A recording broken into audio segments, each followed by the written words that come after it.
আসসালামু আলাইকুম everyone, welcome to my new blog. আজকে সকালে ঘুম থেকে উঠেই দেখছি সকাল সকাল আবহাওয়াটা একটু ঠান্ডায়, মানে গুড়ি গুড়ি বৃষ্টি পড়তেছিল বাহিরে। তো এখানে দেখতেই পাচ্ছেন আমি ঘুম থেকে উঠে একটু বাহিরের আবহাওয়াটা দেখলাম। এবার হচ্ছে বেডটা একদম এলোমেলো ছিল, যেহেতু মাত্র ঘুম থেকে উঠেছি।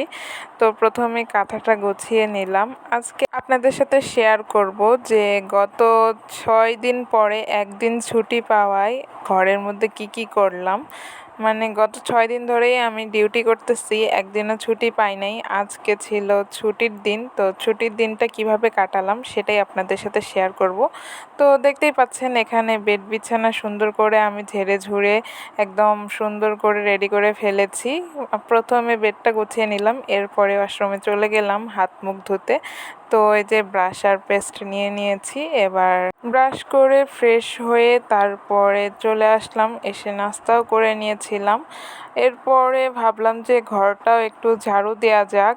তো এই যে ঘরের মধ্যে একটু একটু যে ময়লা দেখা যাচ্ছে, এগুলা কিন্তু ছিল না। আসলে আমার বোনেরা রাতের বেলা হাতের মধ্যে গাছের মেহেদি দিয়েছিল, তো তাদের হাত থেকে সে মেহেদি শুকে তারপরে পড়ে গিয়েছে। তো ওগুলাই ঝেড়ে ঝুড়ে পরিষ্কার করলাম, করে বাহিরে এসে দেখি খালামুনি রান্না করতেছে। এখানে একটু ভাত রান্না করছে, আর কালকের রাতেরই তরকারি ছিল সেগুলো গরম করতেছিল। বাহিরে ঝিরিঝিরি বৃষ্টি পড়তেছে, আর এদিকে রান্না বান্নাও হচ্ছিল।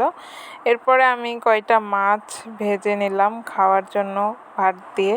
গরম ভাত আর মাছ ভাজা ভালোই লাগবে, তো এখানে ধীরে ধীরে আমি মাছ ভাজাটা করে নিলাম। এরপরে রান্নাবান্না শেষ করে রুমে এসে দেখি যে কতগুলো কাপড় জমে গেছে, এগুলো আজকে ধুতে হবে, মানে কলেজ ড্রেস আর কি। তো এই তো কাপড় ধোয়ার প্রিপারেশন নিয়ে নিলাম। সবগুলো কাপড় একসাথে ভিজিয়ে দিয়েছি সুন্দর করে। কাপড়গুলো ভিজানো হয়ে গেলে এগুলো পরে ধুয়ে দেব সেই ভেবে আমি সুন্দর করে সবগুলো কাপড় সুন্দর করে হুইল পাউডার দিয়ে ভিজিয়ে দিয়েছি।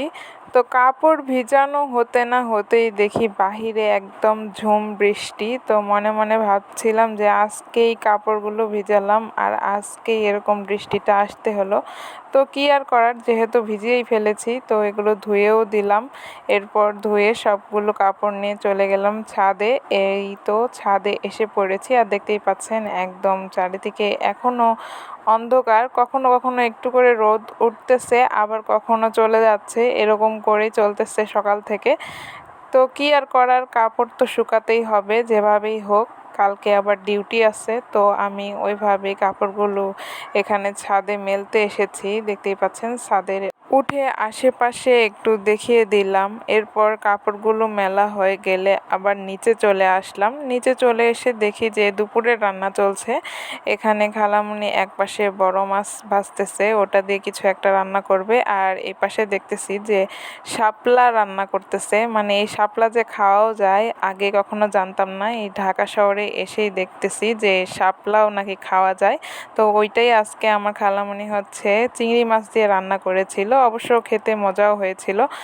আর বিকেলের দিকে কাপড়গুলো শুকিয়ে আসলে এগুলো সুন্দর করে ইস্ত্রি করে একদম ভালো মতো করে গুছিয়ে রেখে দিয়েছিলাম।